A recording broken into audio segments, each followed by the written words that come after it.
What's up, nerds? Welcome to Nintendo Pow Block. I'm one of your hosts, Corey Dierig, and alongside me, as always, that beautiful dark chocolate man over there, Edward Varnell. Come on, someone Ed. put Pocket and Rocky on Switch. That's what I want. Hi, I everybody. was gonna say I'm so glad you're here, but after that comment, I'm not sure if I am glad. You know, I'll Maybe be concerned. Where Pocket Rocky never came out on anything besides the Super Nintendo, so it'll be good for it to come back out. Virtual console. Oh, how you doing, Ed? I'm doing great, doing wonderful. Didn't even start my Persona 5 yet. I just got the collection and just kept everything in the box and I just saw that. put up the pictures. I saw that. It was very beautiful. I'm very jealous. I get paid tomorrow, maybe. Persona. So here's the thing. Before we get into everything, the quick version is I beat Zelda yesterday. Yeah, last night. Monday. Yeah. Gosh, this week it's only Tuesday. It's been such a long week. Yeah, I beat Zelda last night, and I'm finishing up a couple of side quests and stuff.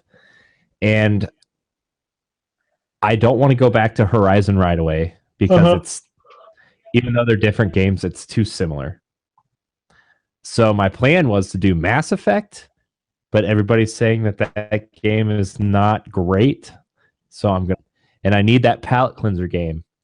And I have a $25 off any one item at GameStop. So maybe Persona 5 might be that next game. So I don't know. We'll see. I mean, but I'm still. Go ahead. Sorry. I was going to say, well, I probably hold on to it. Oh well, if it expires, then yeah, go ahead and get. Well, it expires on the 15th. So. Oh, okay. Because I'm like Horizon and Zelda are, like I said, are two separate games. So I mean, because I'm still about to sim both of them, and I think I decided to do like a lot of the main quests in Horizon, and then I'll just come back to whatever the small quest is later on. Yeah. So like, I need that palate cleanser game, but I'm still loving Zelda, and like I'm really working on finishing up the side quests. I guess we'll just go into what we've been playing, because like I'm gonna have a little thing to say about Zelda. So I beat Zelda, and after you beat the game, it reveals your stats, like what side quests you're missing, what shrine quests you're missing. Like it doesn't tell you which ones you're missing, but it tells you how many you've done out of how many there are in the game.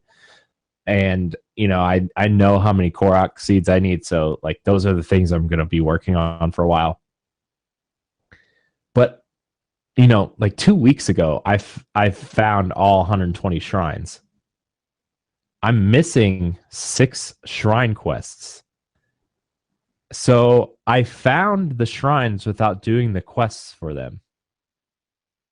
And like, I was like, well, what does this mean? Does this mean DLC's coming? What does this mean? So I was on like GameFAQs and Reddit and stuff. I was looking at if anybody else had this particular issue. And a lot of people have this issue. They're like, yeah, we went, like, everybody hits that point where they're trying to find, like, they hit that point where they're like, okay, I just want to clean up stuff. So they look for guides, and like the shrines, people were looking for shrines, and you can find the shrines without actually doing the quests to get them. So they're saying if you find the people that give the shrine quests, if you've completed the shrine already, the quest will autocomplete right there. So I was like, whew, I thought I broke the game or something. I was really worried. But you know, after I find those shrine quests, I only have 2 side quests left. And I'm getting ready to turn another one in. So like, I only have 1 side quest left. And from there on, it's Korok seeds and the compendium, which I actually have about 2/3 of that compendium filled out without even trying. Wow. Yeah, I was just like, oh, I'm going to take a picture of this. Oh, I'm going to take a picture of that. And the one thing I was super worried about, the bosses of the divine beasts do not count towards your compendium. So I'm like, yes, I did not miss them. I'm so happy. Okay. So everything for the compendium can be found within the world. So I'm I'm really thrilled. Yeah. And like somebody printed out, or somebody went online and did a guide for the compendium, and it's an interactive one. So if you need something, it shows you if you click on it, they have starred on the map everywhere that this item or this monster is located. Yeah. So you can go take a picture of it. So I'm going to complete it because it's relatively easy to do, except unless you're doing animals, you need to sneak up on them and stuff. But it's relatively easy to do. So I'm close, this close. The hardest thing is going to be the Korok seeds because I didn't have as many as I thought I did. I need 106, or I need 806 Korok seeds in total. But that's how many I need. More I need. So that quest starts tomorrow, I guess. But percent Zelda, and I'm really excited to 100% it, because when that DLC drops this summer, I'm going to be ready because I have already done everything and I will be ready for more. This game, 100. This is the first time I've spent this much time in one game, and I'm like, man, I'm thinking about creating another profile on my Switch just so I can start a new game. Wow. And that's even like, how much time I've put into Destiny, and even that is like, feels like I don't know if I want to go back. But like Zelda's like, yes, I want to play this game again and use the knowledge that I've learned playing the game the first time and go through and see what I can do different. This game is so good. And like the last battle was just awesome. Oh my gosh, it was so cool. It was so cinematic and so big and so just, I don't really know how to describe it, but it was so unlike any other Zelda game. Because the last 3 Zelda games I played were so I played Twilight Princess HD, and like as fun as that game is, and as much fondness as I have for that game, that last battle with Ganon is not epic at all. It's you're in the middle of a field with a sword, and that's kind of what it comes down to. The part before that's fun, with the beast Ganon is fun, but and then like Wind Waker, like, battle's cool, but it's not like super flashy or anything. And then Majora's Mask is like, I mean, really easy if you have the Fierce Deity stuff. So like, I mean, those are the last 3 Zelda games I played, and like this boss battle, entering the final boss's room, is so cool. I don't want to give anything away, but it is just so cool. And then like the boss battle is like 2 parts, and once you beat that first part, the way you go into the second part is oh my gosh. And the cinematic with Zelda, and it's just like I can't wait for you to beat this game so we can talk about that ending. And like Matt and I were talking that we want to have a Zelda spoiler cast after you and him beat the game so we can all talk about it, because this game is just so special. But that ending, man. Well, I'm almost there. I got to get one more Guardian, and then I got to get the Master Sword, and hopefully the Hyrule Shield, and then I will be done with the game. I am in the Lost Woods, but I keep messing up at the second part, so I keep getting sent back to the halfway point. I was looking at the fire and the wind, and it's not helping. The wind is not blowing it for me to see what direction I need to go. You have to stop till we get the fire to blow in a direction.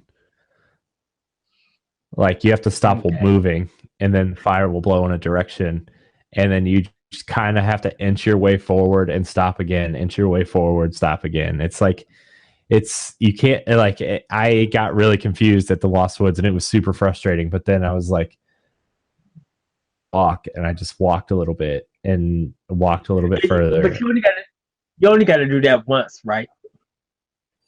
Yeah, because once you get to where you need to go, where the Master Sword is, like, Yeah. there's a shrine there, and then you can just warp there. Okay. But then on that island, there's 3 more shrines that you need to walk to. That like they're quests that the Koroks give you, like right there where the Master Sword is. You can get quests in there, and they'll send you on quests to these different shrines, and that makes it a lot easier to walk to. But yeah, Zelda, the ending was so good, and like my favorite thing. It's not really a spoiler. It's not. It's not really a spoiler, but like, all I'm gonna say is that the last shot in that game is how they revealed the game. Oh, how everything started. Yeah, which is like, that's just totally made the game come full circle, and it just made me so happy. Well, that's good. That really is good. But man, this game is so good. I can't wait to I have to work really early in the morning, but I cannot wait to lay in bed and just play this game for a little bit before I go to bed. In other words, you're gonna be playing again tonight. Yeah. And then it's gonna be 1 o'clock in the morning and be like, you need to go to bed. Kinda, yeah. Yep. You'll be like, I need this one more seed. I'm like, dang it, Corey. Now I'm playing it. I know. Oh, it's so good. Man, I don't know what I'm gonna play next, because I've been so into this universe for a month now, and it's just I'm almost done. What do I do now? Secondary game at this point, but I don't have a game to start now. Don't you got Tokyo Mirage? Did you got Tokyo Mirage? I do. Session? I do, but the Wii U is out in the living room, and my wife uses it to watch Netflix and Amazon and stuff. So it's kind of, I can't use it yet right now. Yeah, because I know after I'm done with Horizon, because I'm getting a forced vacation. My store manager, she's giving me a vacation that I didn't plan for, but I had to use the hours up before I lose them. That's like $400 some, like $450 some that I'll be missing if I don't use it. So she's giving me that whole week of Easter off. So oh, nice. So I'll have Zelda beat by then. But Horizon, hopefully Paper Mario Tokyo Mirage Session, I'll finish up. I start on, and then I'll start on Persona 5, because once Final Fantasy 12 drops, it's on the popping. But I'll still be playing. Oh yeah, that comes out soon, doesn't it? Yeah. And well, a certain thing is happening at the end of the month that I can't wait, and it deals with a certain game. So that's going to be very entertaining. So nice. Yeah. So I need to look for something new to play. I see the Horizon box staring me in the face. Right. I mean, I know I say work on Horizon. If not, I do start working. Start working on Bomberman. I mean, yeah, but I do have the Last Guardian sitting here. Oh, that one. I haven't played that yet. That'll probably only take you 2 or 3 days, depending on how much time you invest. That game is good. I forgot. I have the Last Guardian and Gravity Rush sitting here, and I really, really want to play Gravity Rush. So maybe I'll play that. That'll be a good palate cleanser, I think. Yeah, there's just shoot, dude. I got hooked up my Xbox One to update it, and so I could start playing all those other games on it. Because, I kind of The Witcher 3. I really need to start too. There's so many, which sucks. so many games right now. Right. Shoot. And there's still the games that I need to buy, like Nier, Ghost Recon, Mass Effect, Andromeda. Like I need to buy that. And I then still need to finish the Spectre of Torment campaign for Shovel Knight. I need to finish Shovel Knight. Oh, I forgot Snake Pass came out. I need to play that too. Yeah, and then Ukulele comes out next week, so I got to get that on Xbox One to play it. Yeah, I'm waiting for the Switch version of Ukulele. I'm a double dip for it on Switch. Yeah, as much as I want to play that game right now, I'm waiting. I need to wait on that. So yeah. But Zelda, I need to find a little bit more shrines. I didn't know that. I think I'm missing one more. I was missing some more towers. I'm like, I thought I had all the towers, and I did it. So I think after I do the Lost Woods, there's another section that it connects to. I think I got to get that tower. Then that one will be the last. And then I'm gonna just go ahead and get the Guardian. I do want to get all 20 hearts. If not, because there's I'm at 30 hearts in this game. Oh, that is right. 30 hearts because I'm at 15. I'm at the halfway point, so I got to do a couple more shrines, and then go ahead and beat it. The thing is though, like the way like the hearts and the stamina wheel play out, like I feel like that the DLC is going to have one major story dungeon thing in it, and then 12 more shrines, so you can even that all out. Because like not having a full stamina wheel is really bugging my OCD. But then I wanted all 30 hearts because if I was missing 3 hearts, that was going to mess with me. Don't tell me you got OCD now, because yeah, in this for this game I do. Oh, well, that for is this game true, I yes. do. It is true. I mean, I usually don't, but like when it comes to Zelda, it kicks in. I just need to do everything, and if something's not right or something, man, right, it's like Zelda. That's kind of how Horizon is. It's just like I want to do these quests to get these items and gear and stuff, but I'm just like, it's too much. It's too much to do to actually do the one thing that you need to do. There's too many steps. And I feel like in Zelda, you don't really have to worry about that. Like, you could take the quest and never get to it, but sometimes you might just do something and might end up doing a quest without you even noticing that you did it. Mm-hmm. You know, and it doesn't take too much. Like I said, I missed 6 shrine quests, but I already completed the shrines. So like, I just need to find the shrine quests that I'm missing on a list and go to those locations and finish them. So yeah, because I'm doing the one that's on the Snow Peak by Garuda's Village, and I guess I got to cast a shadow over. Oh, that one. Yeah.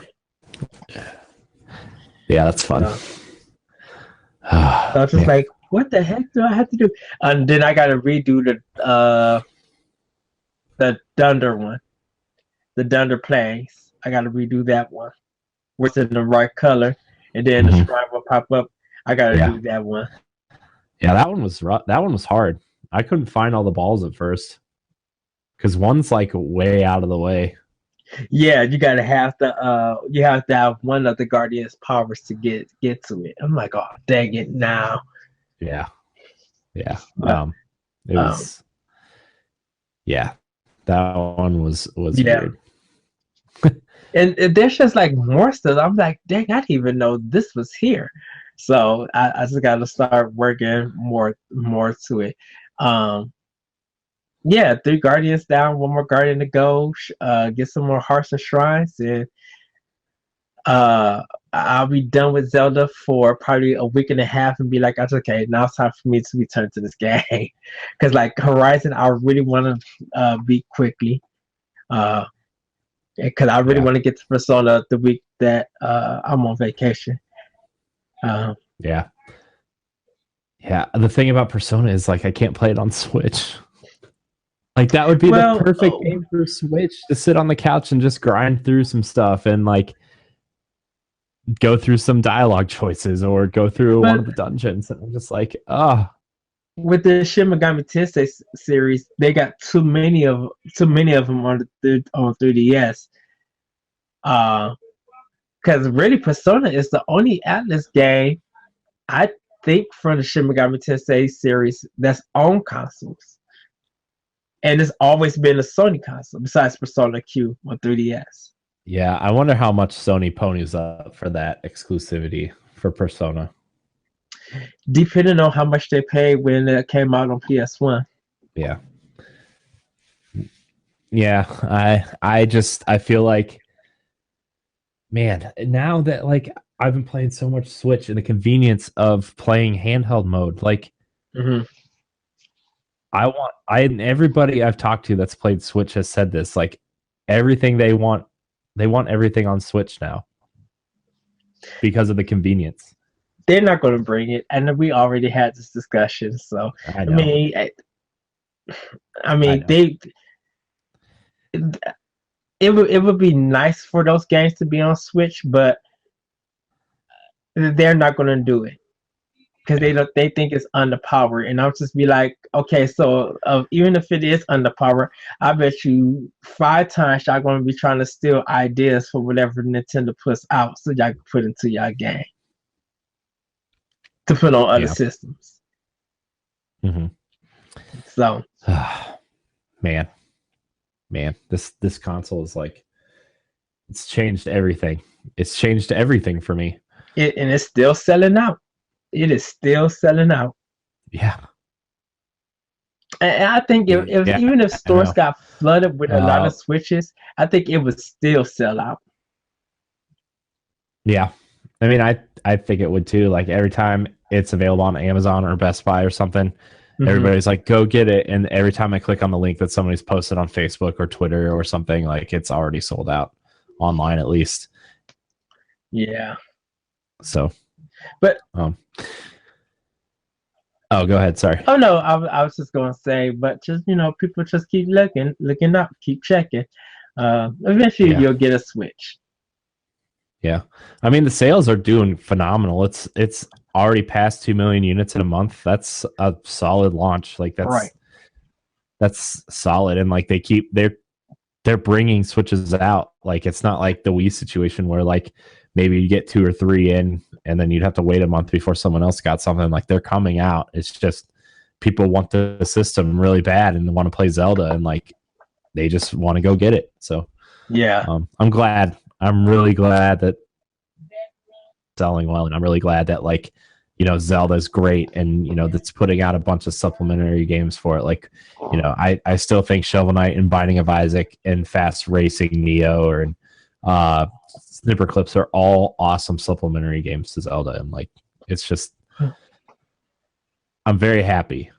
I'm very happy that Nintendo's seeing success in this thing. Right, Blaster Master Zero, World of Goo, Shovel Knight, like yeah, the games are coming, and the games that's on there, people are talking about and playing. I think for right now, people who are really talking about a game will be Mass Effect Andromeda, but that's more about the problems they have with the game. But it's still Breath of the Wild talk everywhere you see it.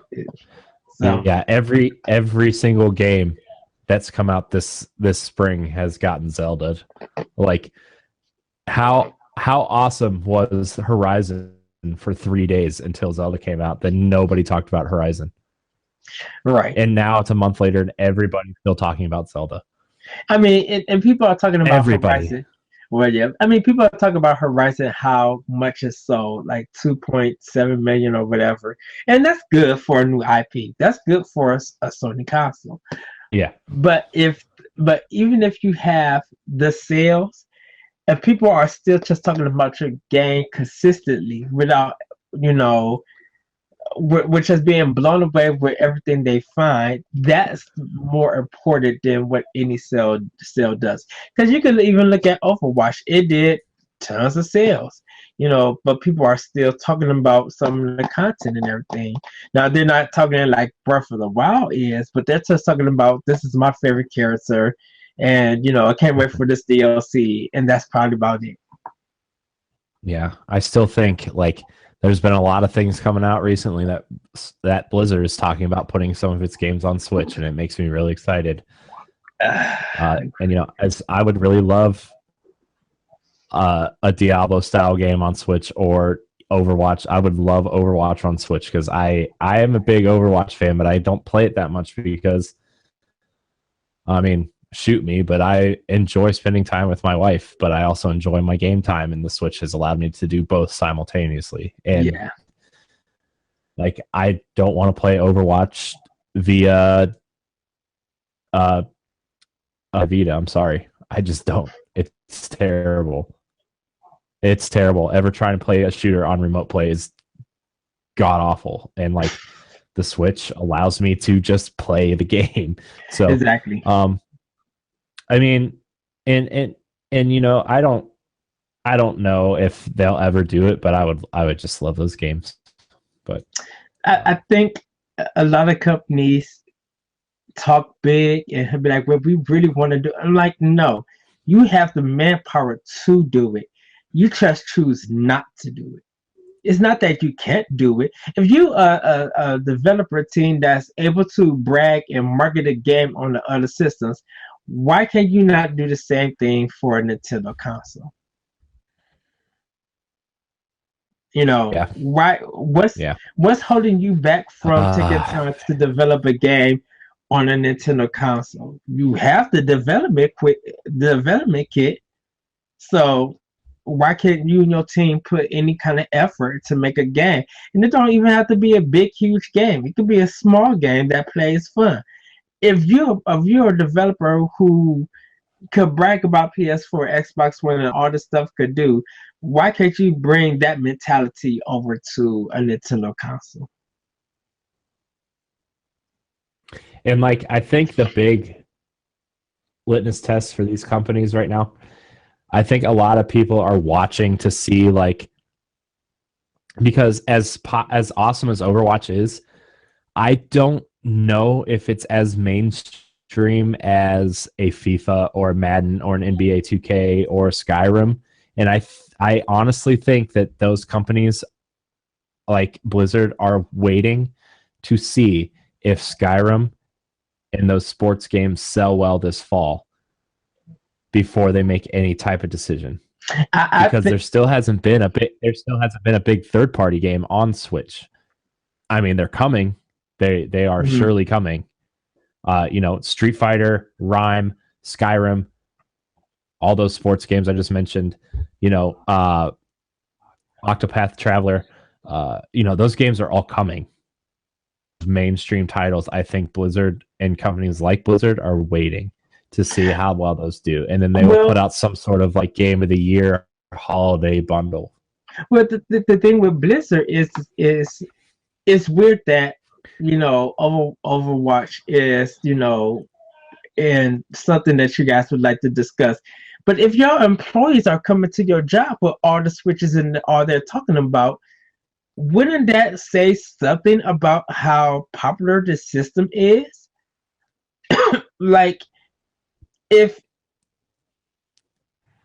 you're seeing it right in front of you, this is your viewpoint in front of your eyes. Your employees are coming in with switches and enjoying themselves.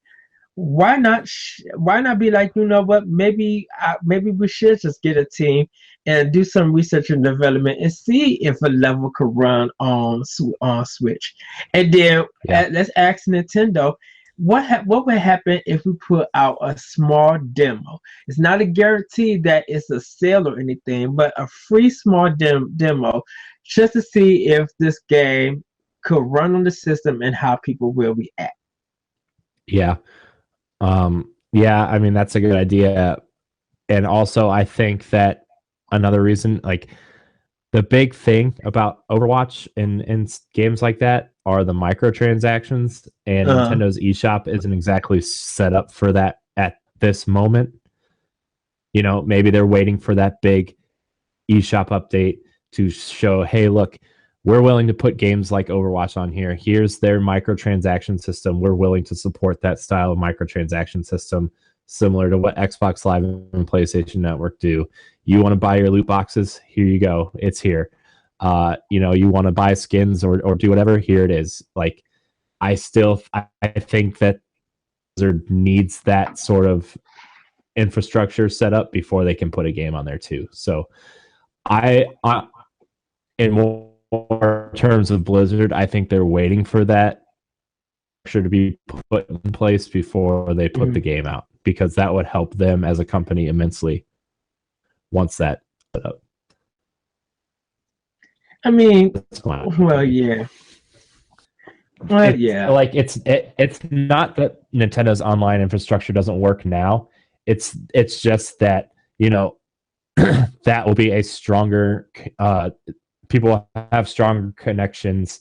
People will have the ability to buy Overwatch and the loot boxes and the things that they want to do. So that's just my opinion. They just want to bring the pay to win mentality over, you know, in a sense. Pay to win for Overwatch? Yeah. There's no pay to win in there. It's all cosmetic stuff. Everything that you can buy from their store is cosmetic. But you can get those games within the game without having to buy nothing, correct? Yeah. Okay. Yeah, there's no like you don't buy like armor or weapons or anything. Like every character has their own unique stuff already. Everything that you buy in Overwatch is purely cosmetic. There's no pay to win, which is probably the best part of that game. So but why don't we get into some of these topics, because there's a couple I really want to dive into, especially that mysterious Sega countdown. But we're going to end on that because we want to keep the audience engaged, because that's yeah, that's how excited I am. Cave Story Plus will have a physical release on Switch. Yes. Another physical copy. I played Cave Story a long time ago, but it's super fun, and I think it's going to be great on the Switch. Yeah, I played the every other game.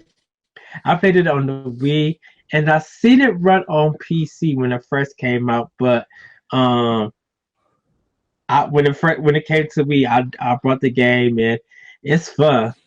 It's challenging, but it's fun. Yeah. And the good part about this is Cave Story, the physical copy, will when it comes out, will be the same price across all platforms. So I'm super happy. There's also a rumor that publisher, they also publish Binding of Isaac on Switch. They will also be publishing 1001 Spikes and Hydra. Those are two other rumored physical versions to be coming, even though they are already confirmed for download. So the more physical copies, the better. I'm all for it, especially on Switch. Yeah. I love the carts, and I love the boxes. The boxes look so cool, all lined up next to each other. Once like it's guaranteed sales for those companies, because people, even though cartridges, whatever the cost they may be, people are just like, I've been here. More people are buying physical on Nintendo systems than on any other system. Like, people could be like, oh, with Xbox One and PS4, I'll just go digital. Where everybody knows that if you don't get your physical copy, or that copy that you want for this first release of this game on the Switch, it's gonna probably be a while or a hard time getting one, and you're gonna have to pay some money to get it. Yeah. Another thing is, what was I gonna say? I had a thought, and I missed it. Oh, also a rumored limited, very limited physical release from Limited Run Games of I Am Setsuna for an American physical. It's probably going to be a little more expensive just because it seems to be going that way. For Switch games, probably like $49.99 instead of $39.99 download. Oh, but people will buy it. People will buy it. But I was talking to someone in one of the Nintendo Facebook groups I'm in. They bought a physical copy of I Am Setsuna from Play Asia, I want to say. They imported it, and as long as your system is set to English and stuff, it's automatically translated the game for him. And I was like, shoot, wow. I kind of want a physical copy of I Am Setsuna. Because like I've been wanting to play that game for so long, but I've been waiting for a physical copy because I'm a big physical copy guy, especially when it comes to Nintendo. You know, I will download a game here or there if it's on sale or whatever, but like I really want physical copies, and I'm super right now. My big thing is steel books, like physical copies with steel books. I'm really looking for like not necessarily a collector's edition, but like I'm really looking for a Rise of the Tomb Raider steelbook right now that's cheap and doesn't come with the collector's edition. So that's like my thing right now. But if I can get an I Am Setsuna physical copy, I will buy it right away. Yeah, I would too. So those are just a couple of the games. Cave Stories confirmed physical copy, and then those other ones are rumored. But definitely, Cave Story will probably be a day one purchase for me. And and people been tweeting Square Enix saying they're using the hashtag localized men so they can get the second that 3 here. That's a good transition because that's where I was going next. Oh, okay. Yeah. So people have been tagging, like really been telling Square Enix how they want the Secret of Mana collection here in America for Switch. People really want that game. And Square Enix, you know, Square Enix would miss out on a lot of money. You know, even though it's going to take some money to localize it, to localize 1 and 3, or just localize 3. People will, I think, the investment in the localization would be worth it. Yeah. I mean, I don't have a lot of love for those games. I honestly, I never really even played any of them, to be quite honest with you. But like, this would be an awesome reason for me to jump into these games if they came here. You know, and I would love to have them as a Switch collection, just as like a throwback Super Nintendo style thing. So I am actually going to tweet at Square Enix right now, and I really want these games to come here. So hashtag localized mana. Yeah. So yeah, that's what I'm at. That's what I'm doing. Yeah. So that was a good call, though. I'm not gonna lie to you. That was a great transition, Ned. Air 5. Woo! We're on the same page. We're like 2/3 of an Oreo. Delicious. Man, I'm really bad with jokes today. But the next thing is there's a crowdfunded Switch Charge battery that can lock onto the back of your Switch, supposedly.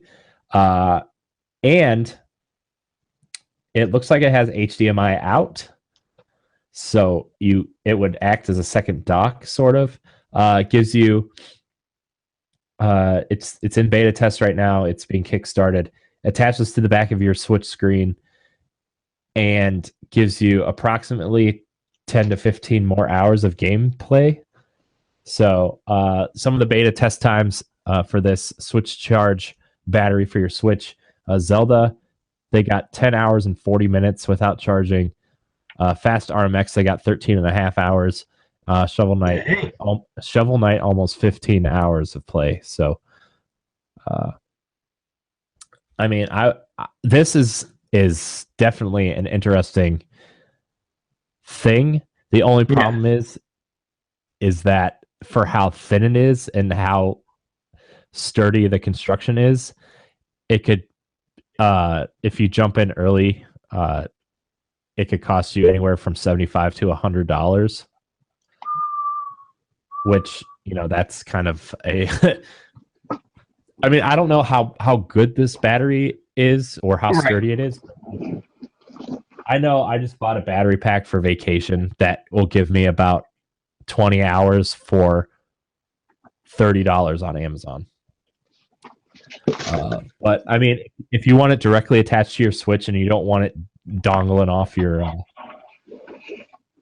mean, it's a good thing. So exactly.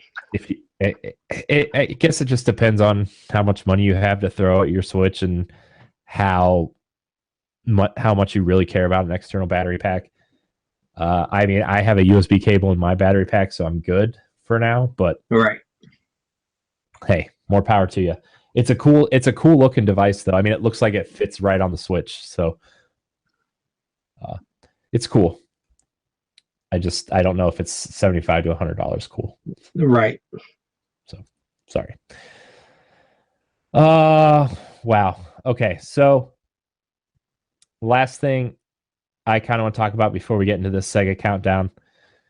Sad news, Rime on Switch may be delayed to Q3 2017. And I am really looking forward to Rime, and I really want to play it on Switch because it looks like that's where this game belongs. Mm-hmm. Just that aesthetic and that gameplay looks like that's where it belongs. And you know, it on my pre-order receipt, it said it was supposed to come out while I was on vacation, and now it's being delayed. I'm really sad that this game's getting delayed. Well, I mean, I feel like it's fine that's going to get delayed because, I mean, if it would have came out around the summertime, I'm like, this is going to get destroyed by people's backlog, by people still playing Splatoon, maybe more announcements from E3. So, and then people probably who already made a decision of not getting it on Switch has already played it on PS4, Xbox One. So, I mean, Rime has to really sell, not sell as in numbers, but it has really got to sell itself as a really great game. Like 9 or higher, it has to be.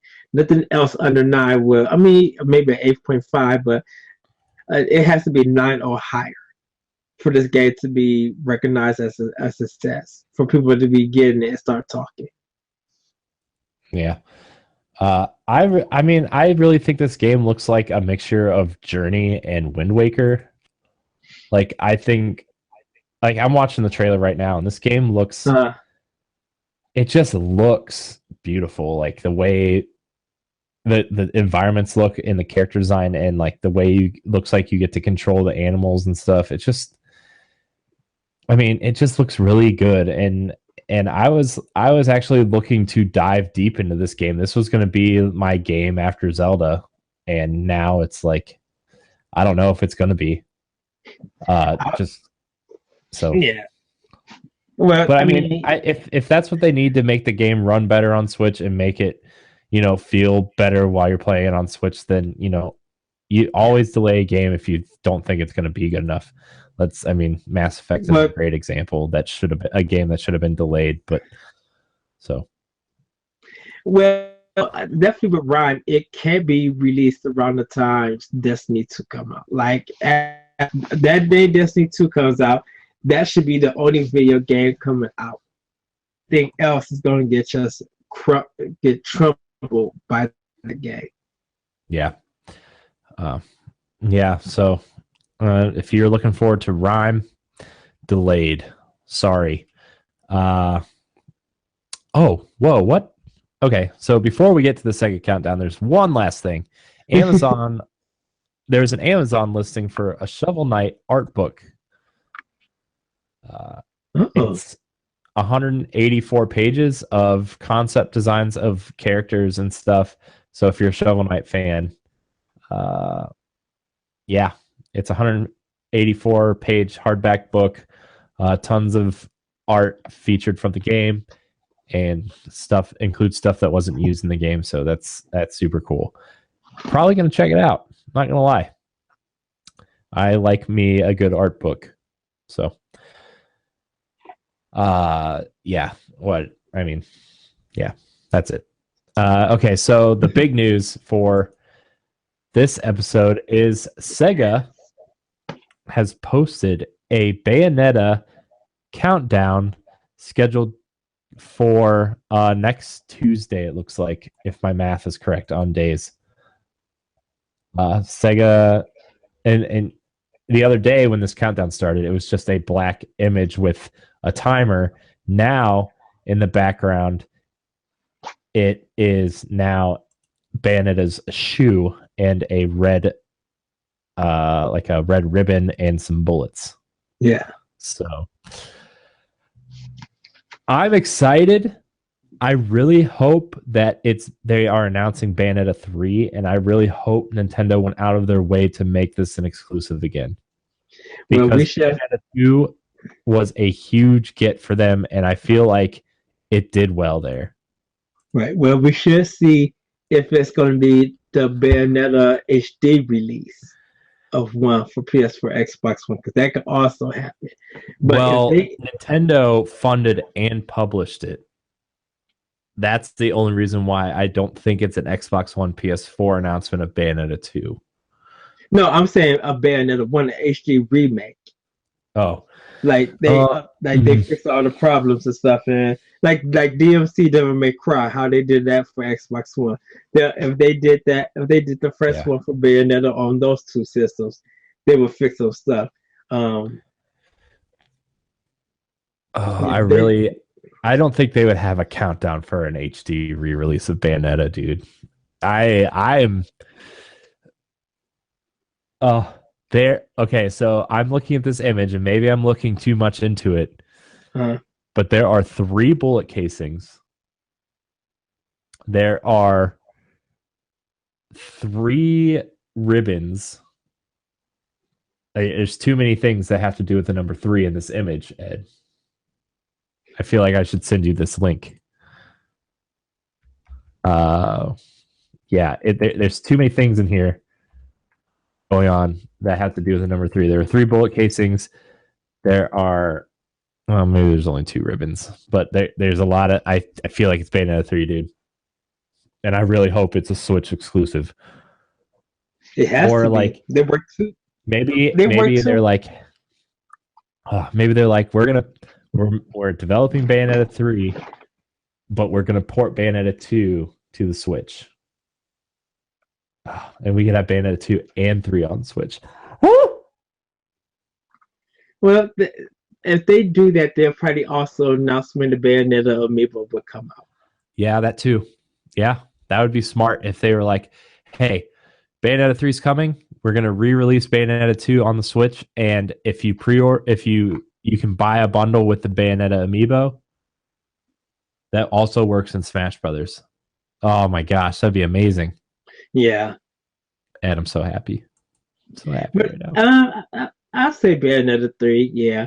Now, if they shock the world and they say Bayonetta 3 for PS4, Xbox One, and PC, I think fans would feel like it's a betrayal.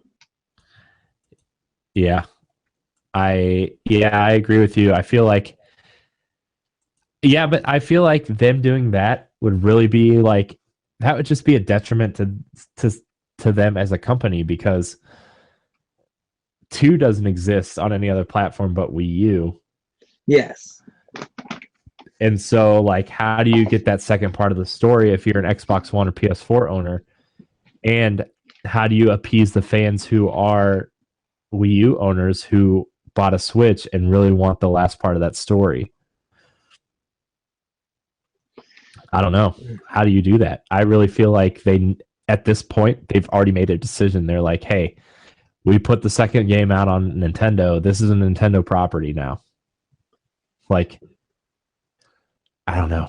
Oh. I mean, they have to put it on. Like, I would be glad that they put the Bayonetta 3 on Switch because Nintendo made y'all popular in other games like Transformers Devastation, Ninja Turtles, The Legend of Korra. Even though some of those games are very bad, you got recognized by Activision to make these games. Like, people were coming to because of Bayonetta 2. So why would they just be like, well, Bayonetta 3, we want to put it on the Switch, but didn't nobody buy it?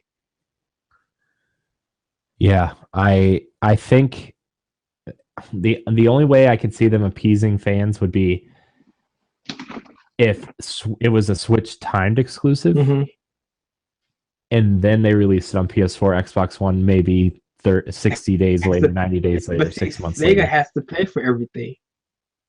Sega would have to pay. Yeah, that's the other thing. I don't know, because like, even though Bayonetta 2 did well on Wii U, that series still, technically has underperformed. Yeah. And does Sega really want to pay for that?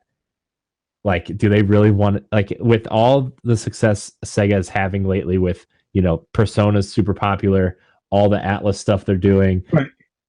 All the money they're spending on trying to make a Sonic revival. Do they really want to put all that money into Bayonetta again when they already have a partner, Nintendo, that has saved this property once before? Like, I think that this would be a good move for both parties, saying, look, Nintendo Switch is not just a kids, like, Nintendo's not just a kids company anymore. Look, we have Zelda, we have Bayonetta, we have these games you want to play here, and Bayonetta you can only play here. Right. And Nintendo picks up the marketing. Nintendo gets a quote mature style game to show off their new system. Sega doesn't have to pay for the marketing. Sega doesn't have to pay for the publishing. Platinum gets to make the game they want because Bayonetta is their baby. I feel like, in terms of a business decision, this would be the smartest thing for Sega, would be to go in with Nintendo and publish this game. Yeah. That's my opinion. I feel like that's the smart way. And Sega already has a strong relationship with Nintendo in terms of, like, getting Sonic games on there. Sonic always comes to Switch first, or at least the Wii U. Those games came to Wii U. I don't think Lost World or Sonic Boom ever came to any other console, right? Nope. So, like, I think Sega already has a strong relationship. Platinum has a strong relationship with Nintendo, with Mad World and Bayonetta too. Like, it's just a smart business move. It's just a smart move. Yeah, I agree. I feel like they would be doing themselves a disservice by giving this game to, PlayStation and Xbox owners, because they didn't get the second part of the story. So why would you play the third part of the story? Like, they're going to lose sales there anyway. Because they think that because it's a big player base or ownership of those systems, that all they need to do is just make a game, put it over, and once it hits PS4, people will buy that version because it seems that the PS4, for whatever reason, is superior to the Xbox One.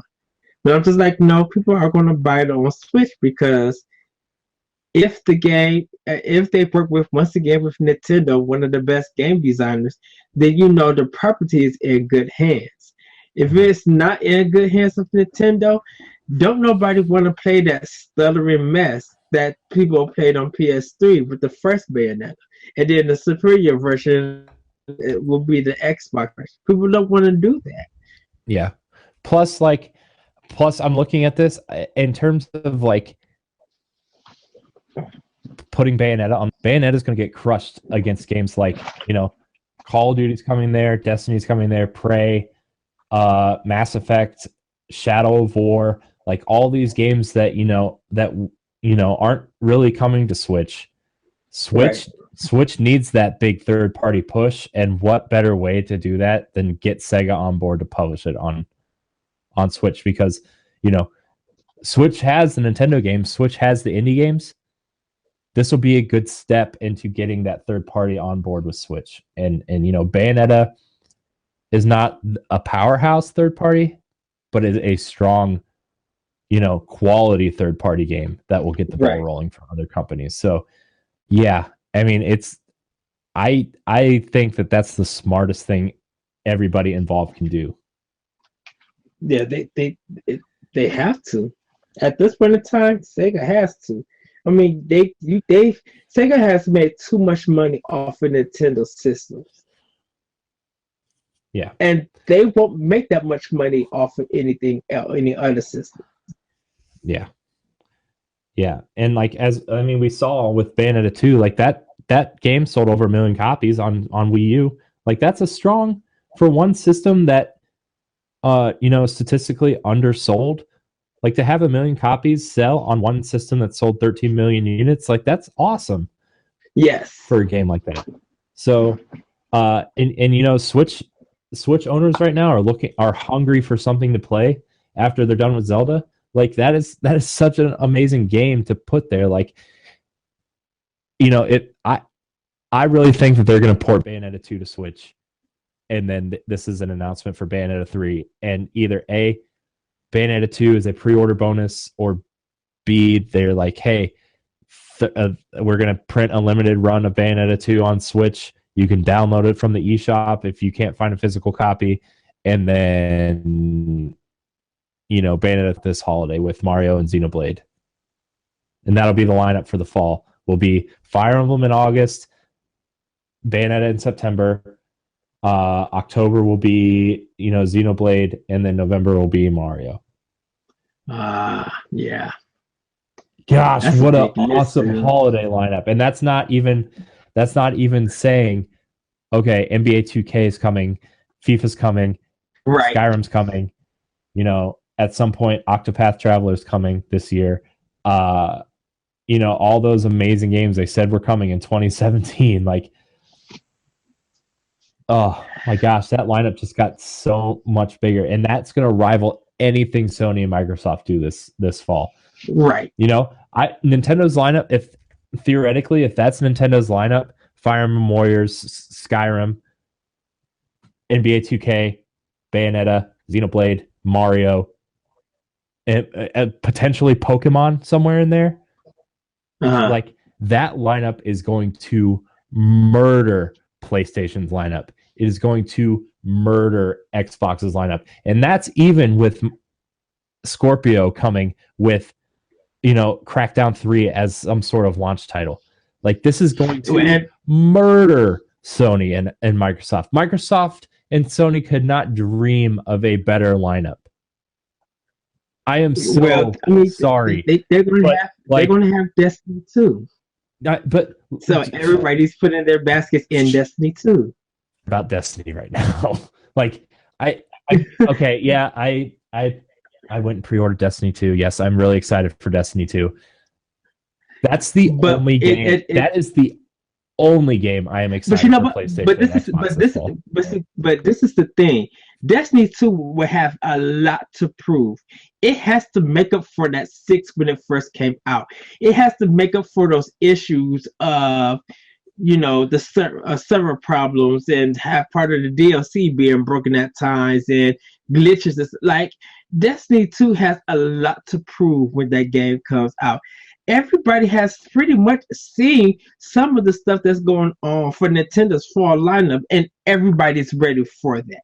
And then with E3, if there's more games that's coming out for holiday that they haven't shown yet, it's going to be like, where do I put all my money at for this holiday season? Do I put it in this one game, or do I put it in these 6 or 7 games that's probably going to be keeping me playing throughout not only this year but next year?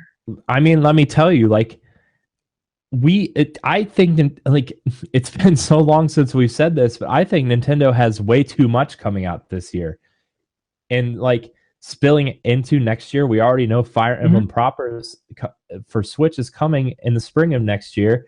Like This E3 is going to be about Mario. It's going to be about Xenoblade. It's going to be about Fire Emblem, and it's going to be about Pokemon and potentially Bayonetta. Like, that is the strongest launch year lineup that you could possibly have for people looking for Switches this holiday. Not to mention Zelda, Mario Kart, Splatoon. Like, look, did you hear all those games I just named off for Switch in one year? Yes. I gotta write this down. I want to see titles. I want to see what this looks like written down. I want to see, because like when I tell people what they're going to be like, why are you excited for Switch? This is what I'm going to tell them. Next week we could be having a totally different conversation about Bayonetta and whatever this, Sega launch lineup thing or Sega timer is. And next Tuesday mark it next Tuesday when we record the show. Like I want to wait for this timer to go down because it's until we do our show, because this is the thing that's going to be dominate our show next week, is that whatever this timer means and what happened, and if this is really Bayonetta coming to Switch or Bayonetta coming to something else and not Switch. Like, this timer is going to dominate the conversation next week. Yes. But before this timer goes off in this show, after I'm done, I'm going to edit the show right away as soon as we're done, even though I got to be up at 5 o'clock in the morning and it's 11. Let's see. So Nintendo Holiday 2017 for somebody who hasn't bought a Switch. Okay. So we got Zelda, right? Yes. Zelda. These are just major third party. This is not including the indies or anything. We've got Splatoon 2. Well, these are just, we got Mario. So these are Nintendo. These are first party and third party. Yeah, this is major third party and Nintendo first party games. We've got Zelda, Splatoon, Mario Kart. Hold on. Where's my list? Let's see. ARMS. ARMS. Fire Emblem Warriors. Yeah. Xenoblade. Skyrim. Mario Odyssey. Mario. Potentially Bayonetta. 2 Sonic games. Yes. And that's good. I mean, like, Sonic Mania is going to be huge. I'm so excited for Sonic Mania. It's Snipper Clips. Like, that is a strong title that's out right now that people are still playing. Bayonetta, Street Fighter 2, which, we may not be excited for that, but everybody I've talked to that wants a Switch is like, screw Street Fighter 5. I want to play Street Fighter 2. Right. So Street Fighter is another major game. I mean, do I want to? I don't know. Disgaea 5 is a third party game that's pretty cool. Puyo Puyo Tetris comes out the same week as Mario Kart. K Story. We just mentioned K Story Plus. Yeah, that'd be out. And Rye. And okay, so NBA 2K18.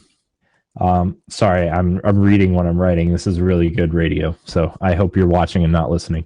And everybody, FIFA. just to let you know, Konami did put a listing out for hiring people to bring to so it's a possibility that whoever they hire can be working on Contra, can be working on Castlevania, can be working on some of their old games, and You think that Twin Snakes rumor is true? I don't think so. Okay. So without any of the indies, without any of Binding of Isaac and Cave Story, any of that.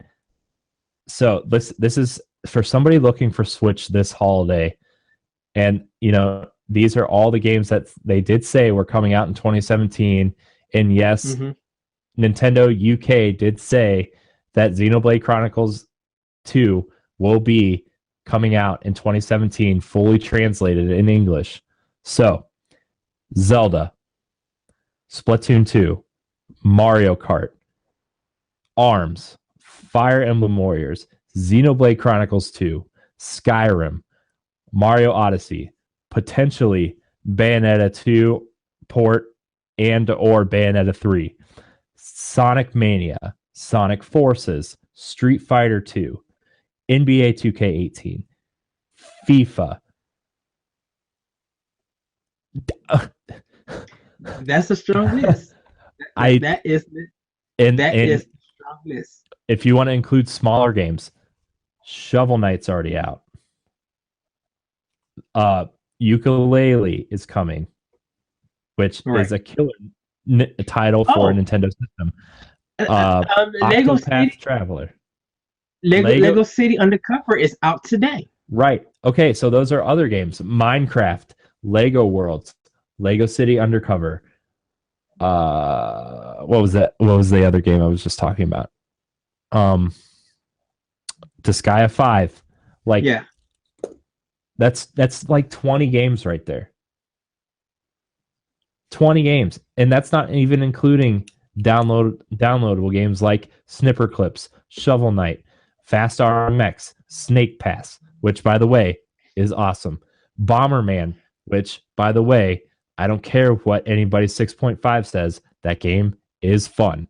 It's so. Why do you think Castlevania and Contra might be coming back, and they need to be on Switch when they come back? Mm-hmm. They need to. Like, and we have even like No More Heroes. Like, that's, we don't know what the official announcement is going to be, but if they show that at E3, it'll be like coming at the end of this year. Oh, that's another top tier quality game. Yeah, No More Heroes 3. Oh, that's going to be a big seller. It needs to be a big seller. Yeah, I mean, I love No More Heroes on Wii. That's like, I mean, that's one of the games I went out of my way on Wii to play was No More Heroes. That game was awesome. I think that game has style. I think that Travis Touchdown is an awesome character. Like, I'm really surprised he hasn't shown up in Smash at some point yet. Which, that's another thing. That is another thing. There's a huge rumor that Smash Deluxe is coming too. Like, you put that alongside these games, like, that is too much this year for Nintendo. And the last time I said that was the Wii U launch, was the last time I said this is too much to buy it for a Nintendo console at one time. Well, I said that in 2014 because we had Hyrule Warriors, Captain Toad Treasure Tractor, Bayonetta 2. We had like a hot Nintendo game every month from September to December. Yeah, but you look at this list, we're going to have 2 or 3 Nintendo titles every month. Yes. Oh. And like, people are always arguing, like, what's coming besides Mario and Zelda? This is your list. And yeah, somebody might not care for, the Muso style Fire Emblem Warriors games, but that's when you move to Skyrim. Somebody might not care about ARMS, but you can move to Xenoblade Chronicles 2. And like, somebody might not care about Street Fighter, but that's when you go to Bayonetta. Like, there is something for everybody on this list. And we haven't even mentioned at the end of the holiday, the Zelda DLC with new story content will be dropping. Right. If you already paid $20 for your Zelda copy, for your Zelda DLC, you're getting more Zelda. I'm like, that's crazy. Like, people, I don't know if I can play more Zelda. There's so much. But see, everybody was complaining about that DLC. Once they touch Breath of the Wild, they'd be like, okay, let me pay for this DLC. Because they knew what they were getting with this when the content is coming. Like, a whole new story mode. This is Nintendo. Party working on it now. Who knows how long that story stuff is going to be? That might be 30 extra more hours to the 200 some hours that you played to the game, trying to collect everything. You know what I just thought of that hasn't even been put on this list yet? Which one? Virtual Console. Yeah. Virtual Console. And shoot, you got Neo Geo games on that system right now. I know. Have you played the ports of Metal Slug and Metal Slug 3? No, I haven't. Oh, they're so good. They're so dumb, but they're so good. Because I own the Wii Metal Slug collection. That's why. Okay. Man, like Metal Slug is so dumb, but it's so good at the same time. It's like it's totally like rip off Contra, but like in this stupid Yes. little artistic way. It's that game is adorably violent. Turn into zombies and your bomb is throwing up a whole bunch of blood, killing the whole screen. Yeah, gosh. I mean, Dude, I and just we haven't even mentioned the possibility of GameCube touching that system for eShop. Because I once know. GameCube touch, it's a done. If Sega moved Dreamcast on Switch and GameCube comes out, yeah, it literally is a done deal. Yeah, You can have yeah, Scorpio, you it, can have Pro, whatever you want. Of those top games that came from Dreamcast and from GameCube, come on that month, Skies of Arcadia. If that touch on a Nintendo console, it's a done deal. yeah, and like me and Joey were talking the other day, and like we really want a Skies of Arcadia Legends HD, the GameCube version. We really want a Skies of Arcadia HD. And Sega could do that, and people will buy it. Yeah, I know. People It's gonna literally be will buy it. And it's gonna be so good, dude. It's and just if oh man. it, dude, if Ubisoft bring Beyond Good and Evil 2 to Switch, if that rumor does come true, that's good. That's a huge difference Yeah, for we didn't Nintendo. even mention Monster Boy. The Monster Boy remake is getting a physical Right. copy, I hope. And you know, because like people who have deep deep love for the Master System. My cousin has deep love for the Master System. We didn't I do. mention like any of the indies like Shakedown Hawaii or Ocean Horn or Mr. Shifty. uh Mr. Shifty's gonna be awesome. Oh gosh, be so poor. I'm so sad just thinking about how empty my wallet is. So I mean, there's going to be a ton of content, a ton of games to play on Switch from I'm going to say from this summer until the end of the year. And you can't say, well, there's no games for the systems. No, there's no games that meet the games that you like to play. But there is content if you're willing to give it a try. If you want to Yeah. play something new and test your skill or get some new skills, Switch is going to be the system to have everything new, like indie, eShop, and new holiday games. Mhm. Yeah. There's just I'm like if this Bayonetta announcement is something to be excited Mm-hmm. about, which regardless of whatever it is, like Bayonetta, I like that series a lot. So regardless of what that countdown's for, I'm going to get whatever this is. I'm hoping because they released that 8-bit Bayonetta on Steam for free. Yes. Like I'm hoping like it's the only thing that would really like suck is if that countdown was for like the 8-bit version coming to Switch, which I would probably play it, but like I would be so disappointed if it wasn't a full Bayonetta game, whether it's Bayonetta 2 or 3 or something. But like I will buy it regardless of what platform it comes to because I like stylized action games like DMC Yeah.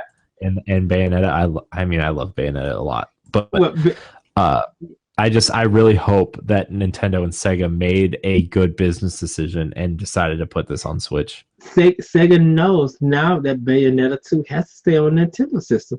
If it goes to the other ones, it's not gonna. They're gonna get complaints that why the Nintendo fan are not getting Part 3. Mm-hmm. Yeah. Why did you go back to these two systems that now you have to put a higher budget into these games, and it now has to sell maybe 2 or 3 million just to get your money back. Mm-hmm. And you can't. And Platinum knows they cannot do what they did to Scalebound ever again. That cannot happen. If they're gonna do Bayonetta 3, you're gonna have to choose one console, and everybody want the game on Switch. They will buy. They will buy it. If you release deluxe version of Bayonetta 1 and 2 with some improvements. It's a new DLC. And then you'll not be Bayonetta 3 for Switch. People will be like, yes, now let's go and support Platinum by buying this game when it comes out.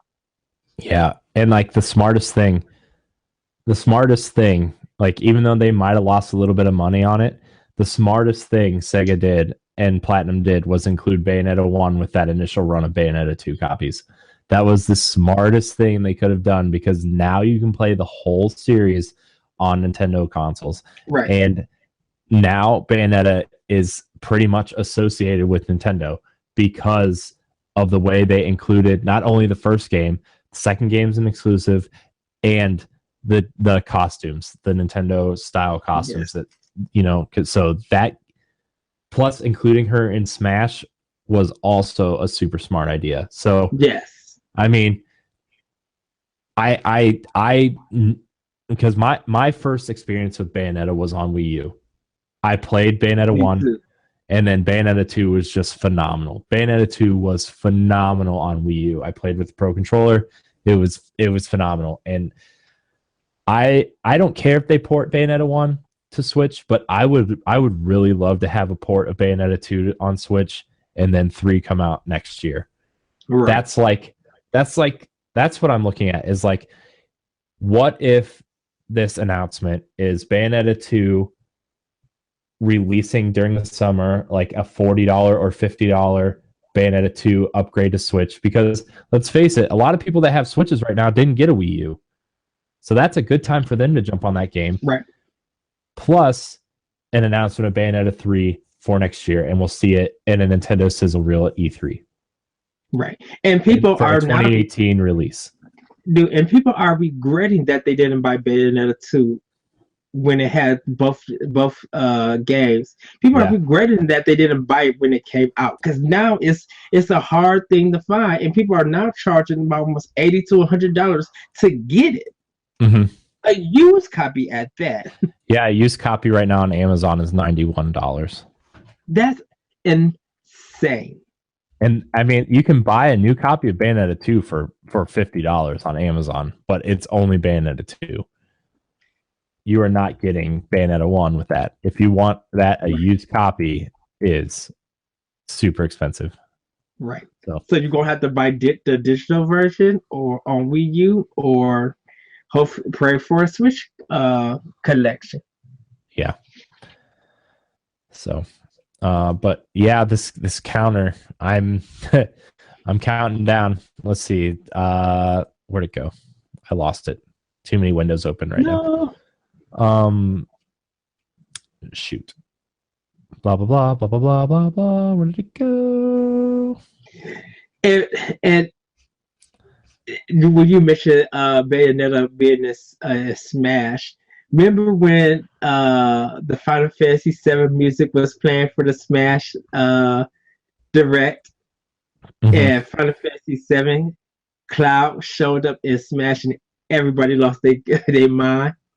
Yeah, I mean that's another thing. Like with Cloud being in Smash, that's another thing they can announce is like that for at least that first part of the Final Fantasy VII remake could also at some point be coming to Switch because it's being made on Unreal Engine 4, not the internal engine that 15 was made on.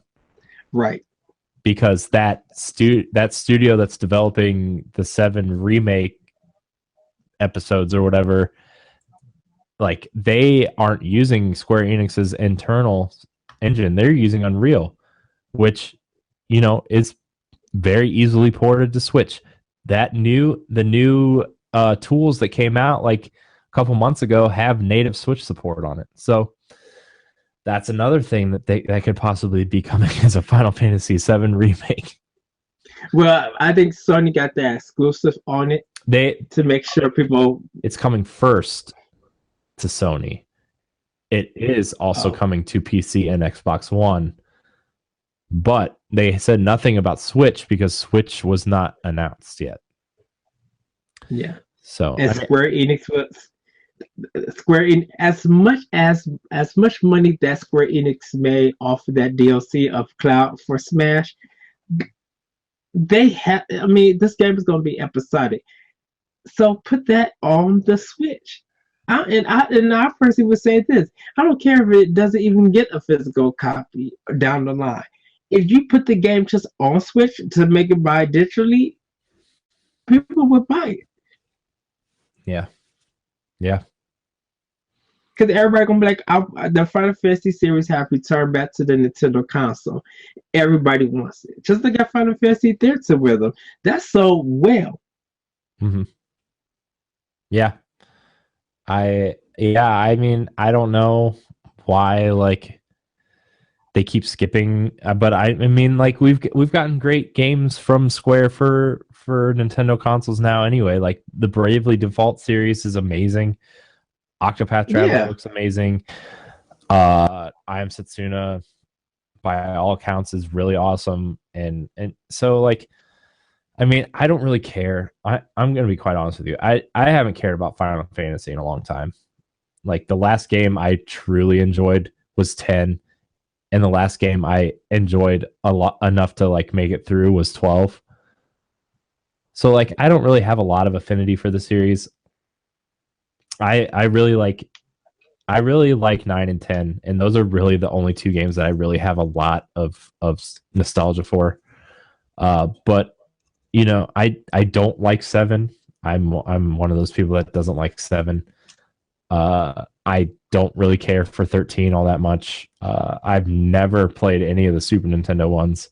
So like I just don't have any affinity for the series. And if we don't get it on Switch, that's fine. But I mean, if we do get a 7 remake and it does turn out to have a similar combat system to 15 and it's good, like I will pick it up for Switch because I will play that.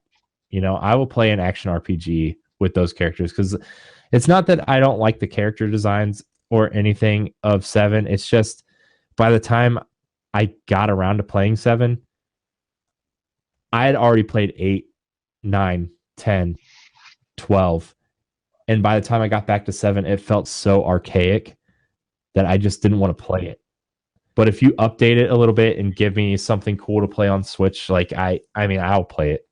So that's just my Final Fantasy rant for the show. I find myself ranting so much right now because like it's not only did I work a lot this morning, but I came home, I took a nap, I recorded a fireside chat with Matt, and then as soon as I got done with that, I went to the bathroom and came back to record this. So I'm sorry. I'm sorry if I sound tired, and when I get tired, I rant. So that's it. Dude, I still got to finish my Whopper apple pie. What? It's like, yes, I had it, and I gotta get something to drink. I'm thirsty. I drank my chocolate milkshake, and I'm like, I'm thirsty again. So okay, so this Bayonetta countdown, back to Bayonetta. Next Tuesday at noon, this counter will be done. Okay. So well, it'll be 11 your time. So noon our time. So we might not record Monday. We'll probably record Tuesday after this. Tuesday night. I work I work that morning. Okay. So it'll probably be right after that I get off. So I mean, or whenever we're free. But that Monday is my birthday. So oh well, happy birthday, Edward. You. Even though I'll talk to you next week and every day. We'll probably talk to each other after this podcast. I know, probably. I'll probably be laying in bed trying to not sleep, and we'll just be messaging each other back and forth. Right. So. But I mean, that's kind of it. I'm excited for all this. Because like just the potential for what's coming to Switch this year is too much, and that excites as a huge Nintendo fan. That excites me. As someone who doesn't make a ton of money, and whatever money I do have goes towards life responsibilities and like where I don't know if I want to say this on air or not, but we're planning on moving and talking about kids and stuff, so we're putting money away for that. And like I don't have a lot of money to spend on games, but the ones I do spend on, like everything that's coming out this fall for the other two platforms, the only one I have pre-ordered is Destiny, and that's probably the only game I'm going to get for those platforms, unless Shadow of the Tomb Raider is finally revealed at E3. Then I'll buy that. But in terms of like Switch stuff, this is a long list of excitement. And definitely for me working in retail, I'm going to get phone calls. I'm gonna have people come in every day to see how many copies we have. And those are going to probably be the games of the holiday season that's going to sell. Besides NHL and maybe Destiny if it runs right. Yeah. I mean Destiny 2 is not coming to Switch, but I mean I could see all the major sports games coming to Switch this year, which I will buy them all because A, I like sports, and B, I want more sports games next year. So I will be buying Madden and 2K at least. You know, I'm not the biggest FIFA fan, but I would like to have a FIFA game for Switch. Like I used to buy Madden and NBA every year until like I just didn't have a lot of time for games, and I would buy FIFA like once every 2 or 3 years. But yeah, those sports games are going to be sitting real nice on my shelf next to all my other Switch games. Ooh, you got some nice games. Oh, it's just I just got it for the box. That's it. Like, oh, okay. Yeah. No, but like, oh my gosh, like I'm looking at my list right now, and like, when I get paid tomorrow, I'm going to pick up Lego City, and you know, next week is or 2 weeks from now is Puyo Puyo Tetris and Mario Kart, and then Disgaea 5 and ARMS are probably in May, and you know, it's just in June's probably going to be Splatoon and Readout, which is that other F-Zero game that looks really cool. And then this fall, right now, I have pre-ordered Fire Emblem, Xenoblade, Mario, and Skyrim. So like, this is a good time to be a Nintendo fan for real. And then after E3, and like, you know, I still need to figure out if Yooka-Laylee is going to have a physical copy or not. You know, I need to pre-order Cave Story. Like, it's exciting. I'm so excited right now. Dude, I like when I get my Switch, it's just like, okay, now I know that the rest of the games that I'm buying for the year is going to pretty much be Switch, because like I don't even know what I'm getting for PS4. Like all the games that I want for PS4 are already out. Mm-hmm. Like unless something like that Spider-Man rumor is true, or like they make some announcement at E3 that Days Gone is coming out, which like I'm not even that interested in Days Gone. I don't think that game looks that great. Like I know that's for like a very specific set of people, but like right. I'm so tired of the zombie stuff that like anytime I see something with zombies in it, I don't want to play it. Even like the Walking Dead games, like the Telltale ones, I'm just like, no thanks. Oh, by the way, speaking of Telltale, there's the rumor in a couple weeks they're going to make the announcement that, you know, the Telltale games are coming to Switch. Like Guardians of the Galaxy and Batman or something are coming to Switch at some point. Yeah, they need to. And that would be amazing. That would be such an amazing place to play those games, especially if you're on a plane and you don't really feel like playing a game, but you're interested in like having that interactive like TV episode experience on a plane or something. Batman would be perfect. Like I don't really care for Telltale games, but that would be a place where I would play them. You know? Oh gosh. Ed, my mind keeps wandering and I really want Well, Cuphead is the next game for Xbox One. Like I say, everything that I wanted for PS4 or whatever is pretty much out. Like Nier and Persona 5. Those two games Persona 5 I have, just Nier is the one I got to get. But nothing else after that. I'm gonna be at E3, be like, okay, it's God of War, it's Days Gone, it's Final Fantasy 7, it's Destiny 2 exclusive DLC, it's Call of Duty. It's Crash Bandicoot and Jack and Daxter. It's just like, yeah, they're interesting. Woohoo! Maybe we'll see Yakuza 6 and whatever Shimu 3 or 4, whatever that game is. We'll probably see some of that. We're not gonna be like, okay, yeah, but none of that really interests me besides probably the Yakuza game. So Yeah.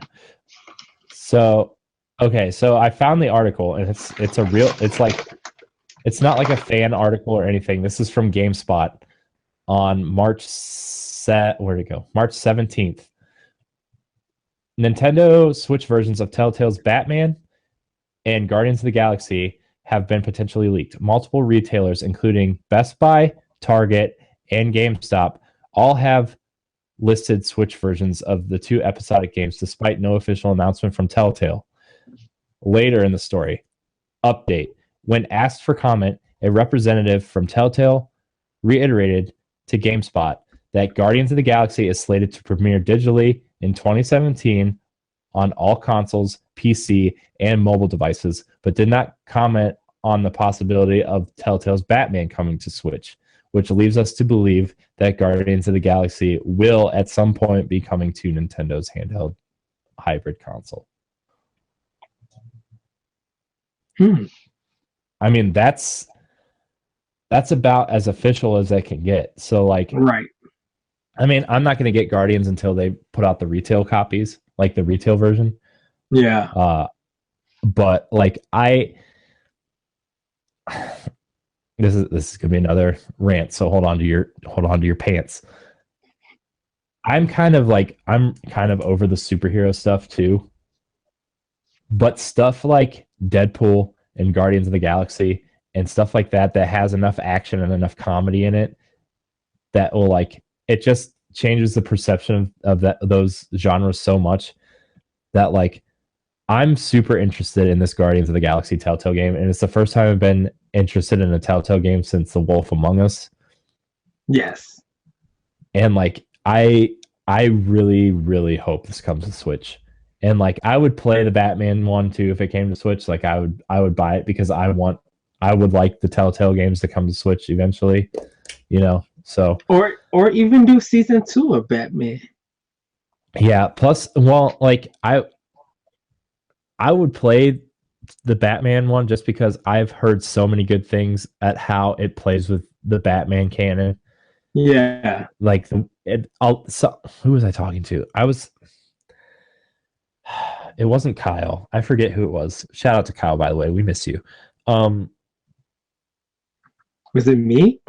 No, it wasn't you. It was someone I was working with, and they compared how not to compare it to this, but they said that the way Telltale handled Batman canon is so much like the way Christopher Nolan changed Batman's canon. Like the way they played with characters and your expectations of the characters and how they defied your expectations. So that's what excites me about these Batman games, because I like Christopher Nolan's Batman movies. I don't love them, but I like them enough. They're superhero movies that I can tolerate and watch. So I really want to experience the Batman one. But everything since November has been a wait and see to see if it comes to Switch. And that's one of the ones I held off on.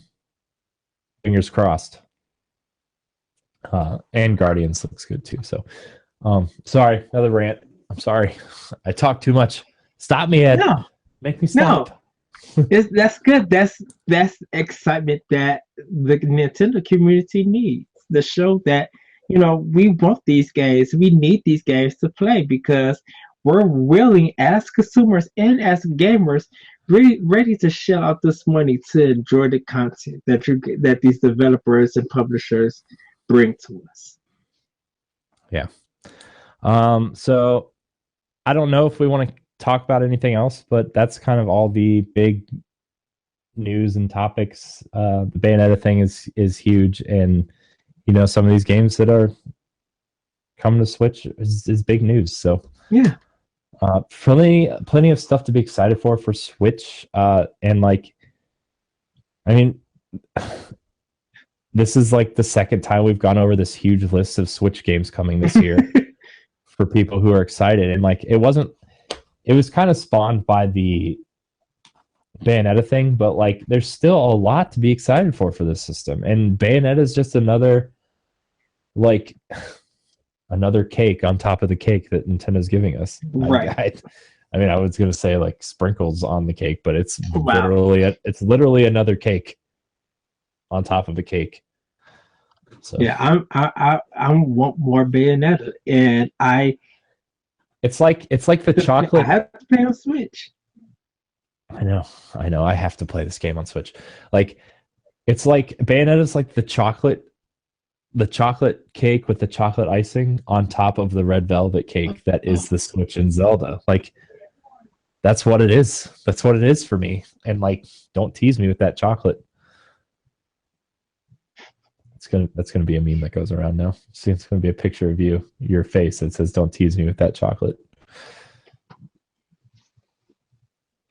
Yes. Yes. Well, what do you say we wrap up this episode and come back on Thursday and record another?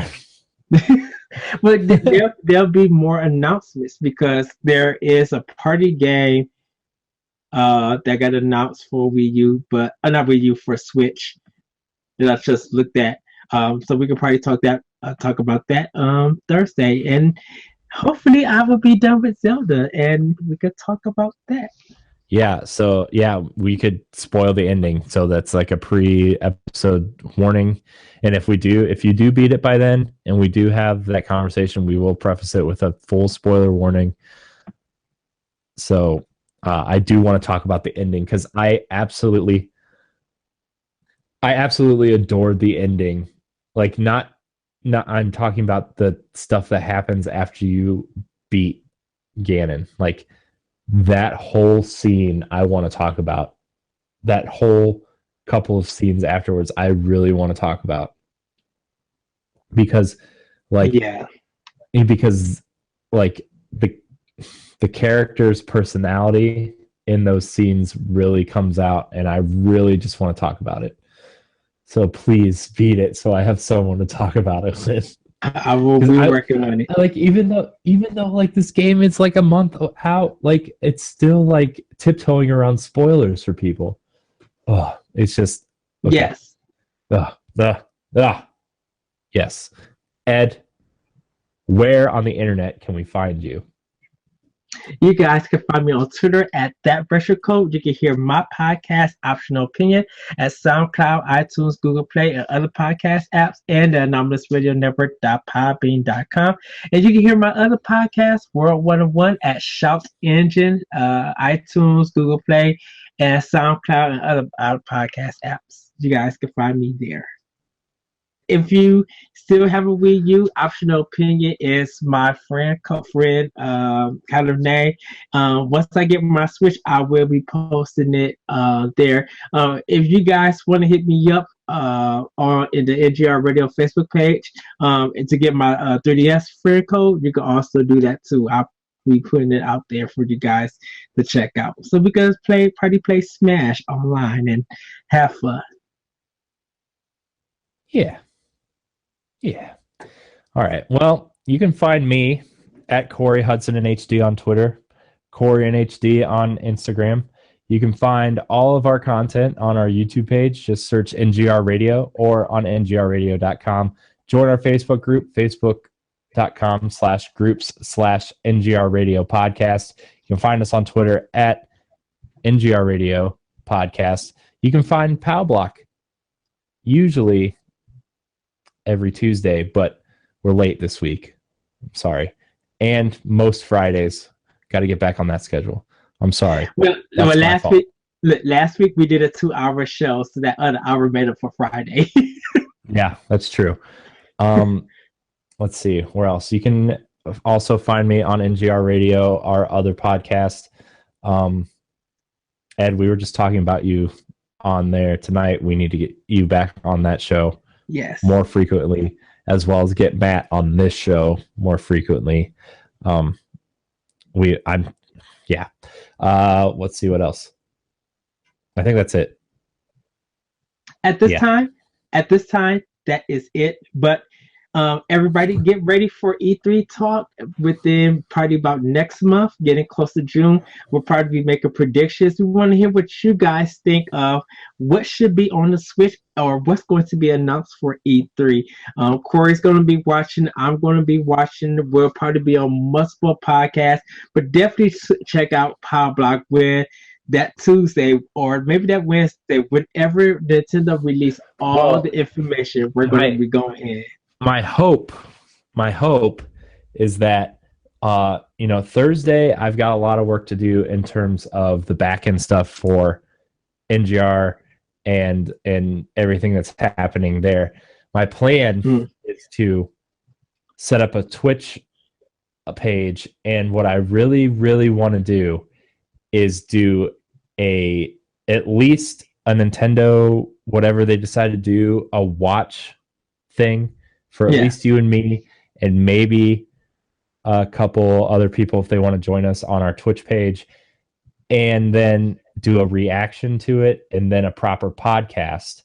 So I want to do all that, and I want to have our Twitch page ready, which I'm going to actually set that up on Thursday and probably stream some Zelda on there just to kick it off and have just like a Thursday stream to test it.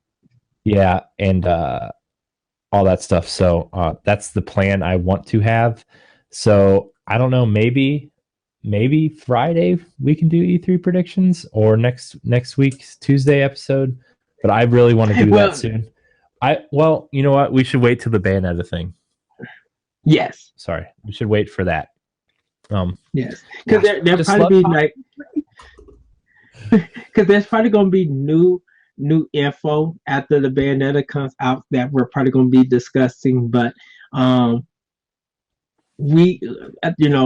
people are just ready to gearing up for Scorpio announcements, and people are probably gearing up for what Sony's going to be talking, what games they're going to be talking about, because like God of War will be their big game. But for Nintendo, we don't know. A lot of indie companies are making announcements for games coming, so maybe they will show at E3. We don't know. With Nintendo, who knows what will happen?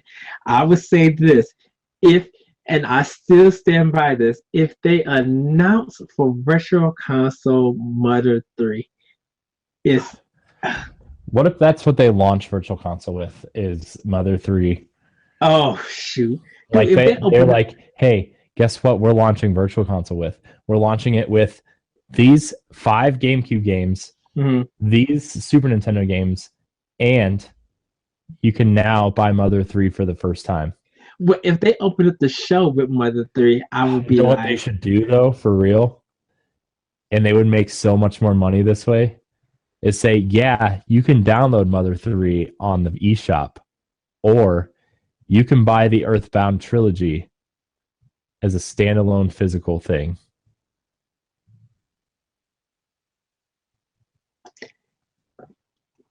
I broke it. Get close to the screen. Get close to the screen. No, I'm scared. I don't know if you're going to kiss me or slap me. Get close to the screen. I don't know. Come on. I can't. My desk is in the way. This is as close as I get. Oh my gosh.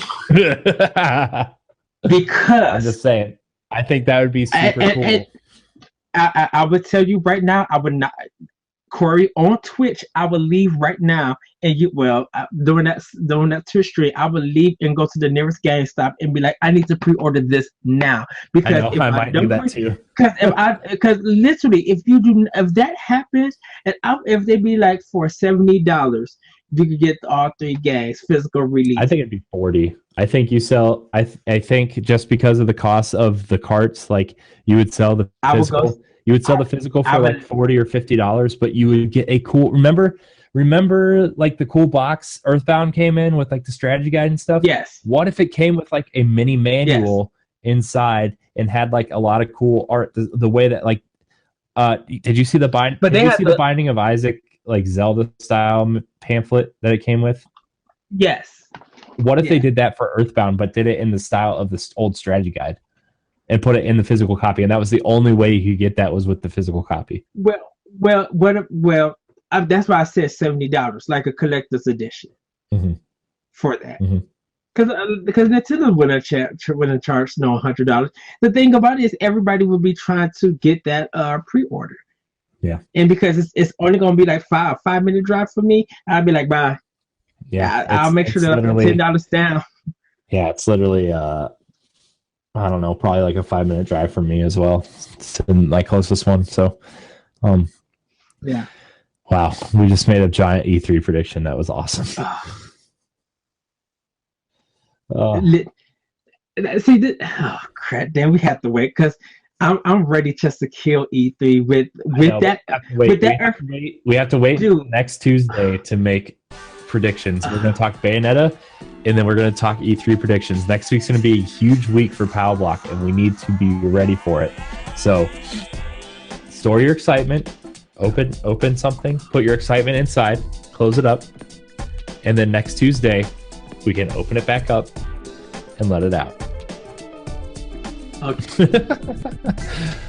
But yeah, I think we did all of our plugs. So yeah, that was our little mini rant. So thank you so much for watching, and we will see you later this week. Bye, everybody. Woo-hoo!